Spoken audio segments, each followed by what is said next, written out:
Indian പ്രധാനമന്ത്രി ലോകത്തിനു മുന്നിൽ കുറ്റവാളിയായി ലോക കോടതി പ്രഖ്യാപിച്ച നെതന്യാഹുവിനെ കെട്ടിപ്പിടിക്കുന്നു.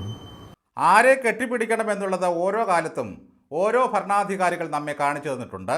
അത് സ്നേഹത്തിൻ്റെ ഒരു രസതന്ത്രം കൂടിയാണ്. അതൊക്കെ അവരുടെ ഒരു റേഞ്ച് പോലെ ഇരിക്കും. പിണറായി വിജയൻ കെട്ടിപ്പിടിക്കുന്നവരും വിരുന്ന് കൊടുക്കുന്നവരും കാറിൽ കയറ്റുന്നവരുമെല്ലാം സമാധാനപ്രിയർ, മാനവികതയുടെ വക്താക്കളാണ്.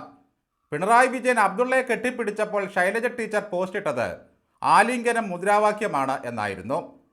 ഇന്ത്യയുടെ പരമാധികാരം മോദി ട്രംപിൻ്റെ കാൽക്കൽ അടിയറവ് വെച്ചുവെന്നാണ് ഇന്നലെ പിണറായി വിജയൻ യുദ്ധവിരുദ്ധ സമാധാന സമ്മേളനത്തിൽ ചോദിച്ചത്. ട്രംപിന് ഒരാട്ടായിരുന്നില്ലേ കൊടുക്കേണ്ടിയിരുന്നത്? ഇതായിരുന്നു അദ്ദേഹത്തിൻ്റെ മറ്റൊരു ചോദ്യം.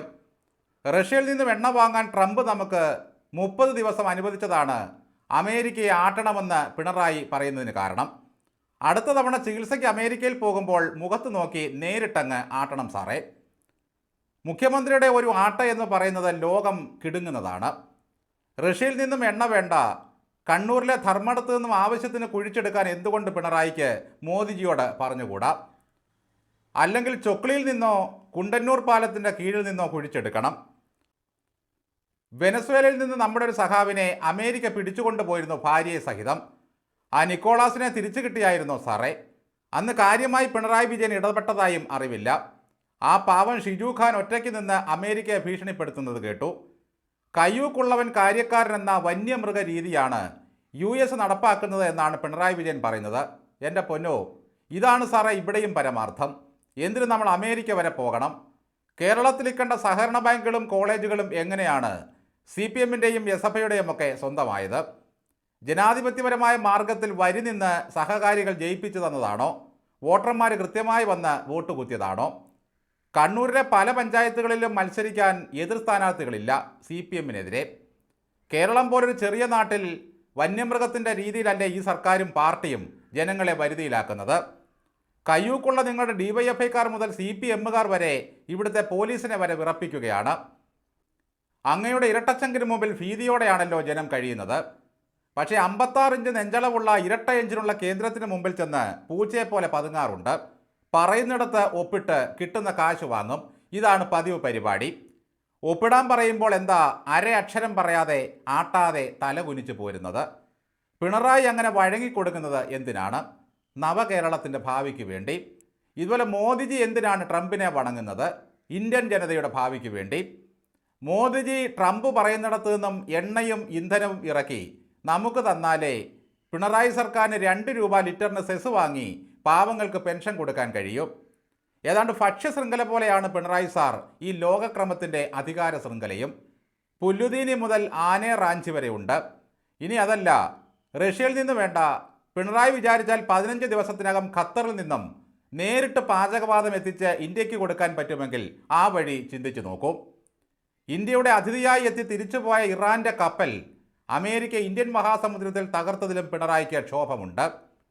പിണറായി ക്യാപ്റ്റനായ കപ്പൽ ആടി ഉലഞ്ഞ് അടിത്തട്ടിലേക്ക് പോകാൻ തുടങ്ങുന്നത് അമേരിക്ക തകർത്തിട്ടാണോ?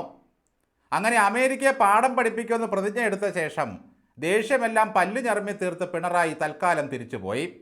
ഇനി ആകെ നമുക്ക് പ്രതീക്ഷയുള്ളത് ഡെബിളെ റഹീമാണല്ലോ, CPMൻ്റെ തിരുവനന്തപുരം ജില്ലാ സെക്രട്ടറി എന്നത് മാത്രമാണ്. അമേരിക്ക ഇനി പെടുക്കും. മോദി എന്ന നെതന്യാഹുവിനെ കെട്ടിപ്പിടിച്ചത് വെറുതെ അല്ല പോലും. ഞങ്ങൾ നിങ്ങളോടൊപ്പമാണെന്ന സന്ദേശമല്ലേ എന്നാണ് പിണറായി ചോദിക്കുന്നത്. അതെ, അതുതന്നെയാകാം കാരണം. താങ്കൾ അത്യപൂർവമായി മാത്രം ഒരാളെ കെട്ടിപ്പിടിച്ചപ്പോൾ എന്തായിരുന്നു അതിൻ്റെ സന്ദേശം? കാശ്മീരിലെ മുസ്ലിങ്ങൾക്കൊപ്പം തൽക്കാലം വോട്ട് കിട്ടാനായി ഞങ്ങളുണ്ട് എന്നായിരുന്നു അർത്ഥം.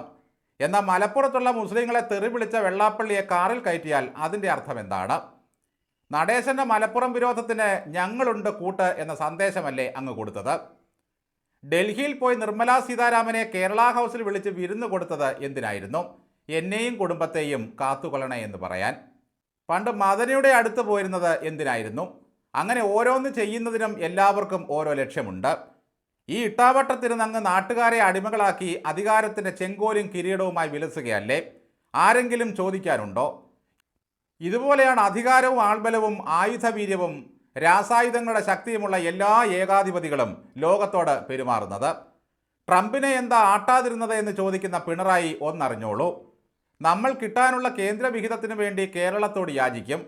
അതുപോലെ എണ്ണയ്ക്കും പ്രകൃതിവാതകത്തിനുമൊക്കെയായി അമേരിക്കയോട് കെഞ്ചേണ്ട സ്ഥിതിയിലാണ് ഇന്ത്യയും. മോദിയുടെ കാലം കഴിഞ്ഞ് ഇന്ത്യ സഖ്യം അധികാരത്തിൽ വന്നാൽ പിണറായിയെ പ്രധാനമന്ത്രിയാക്കണം. അന്ന് ട്രംപ് ബാക്കിയുണ്ടെങ്കിൽ മുഖത്ത് നോക്കി ഒരു 5-6 ആട്ട് ഒന്നിച്ച് വെച്ച് കൊടുക്കണം. ഇന്ത്യയിൽ ഒരിടത്തുമില്ലാത്തൊരു സാധനം കേരളത്തിലെ ബാക്കിയുള്ളൂ. അടുത്ത തെരഞ്ഞെടുപ്പോടെ അത് കണ്ണൂർ ഘടകമായി ചുരുങ്ങിപ്പോകും. പക്ഷേ സാമ്രാജ്യത്വത്തെ അങ്ങനെ അങ്ങ് കയറഴിച്ചു വിടാൻ അവർ തയ്യാറല്ല. ബൂർഷ്വാ രാജ്യങ്ങൾക്കെതിരെ ഘോരഘോരം പ്രസംഗിച്ച് അടിമകളെ അവർ ആനന്ദചിത്തരാക്കുന്നു. മുട്ടുകാല് തരിപ്പ്, പെരുപ്പ്, കൈകാൽ കഴപ്പ്, കൈമുട്ടുവേദന എന്നിത്യാദി അസുഖങ്ങൾ വന്നാൽ അമേരിക്കയിലേക്ക് പോകും.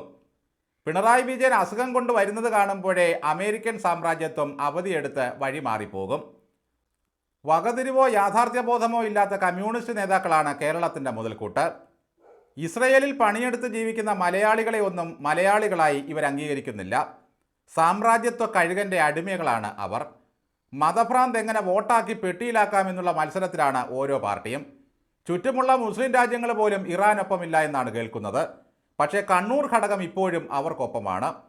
AKG സെൻറ്ററിന് മുകളിൽ നിന്ന് വല്ല മിസൈലും വിടാൻ പറ്റുമായിരുന്നെങ്കിൽ ഇവർ ഇസ്രായേലിനെ തകർത്തേനെ.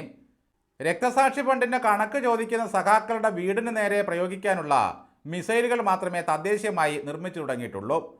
ലോകത്തുള്ള സകല തീവ്രവാദികളെയും കിട്ടിയാൽ കിടക്ക പങ്കിടാൻ കൊതിക്കുന്ന കമ്മ്യൂണിസ്റ്റ് പാർട്ടിയാണ് ഇന്ന് കേരളത്തിലുള്ളത്. ലോക സമാധാനത്തിന് വേണ്ടി പിണറായി സർക്കാർ മാറ്റിവെച്ച ആ കോടികളൊക്കെ ഏതു വായിൽ പോയി? ആ കാശ് കിട്ടിയിരുന്നെങ്കിൽ ഇറാൻ സമാധാനത്തോടെ അവിടെ ജീവിച്ചു പോയേനെ.